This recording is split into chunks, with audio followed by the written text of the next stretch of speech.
Aşk eseri kitap bolup açıldı.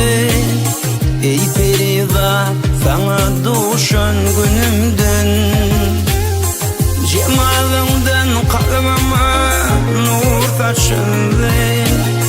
Ey Perivat, sana duşan günümden,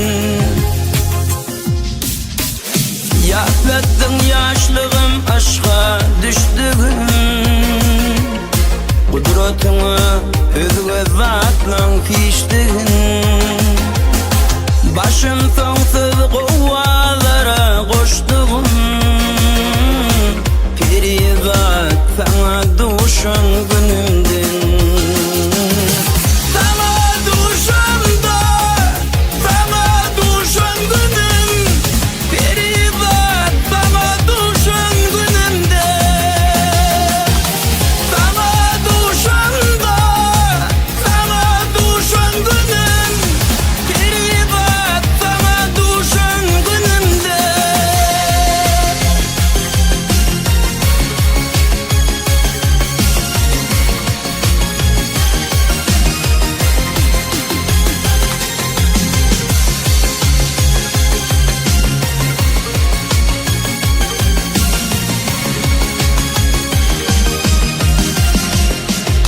Erkimi yitirdim, halim yitirdim.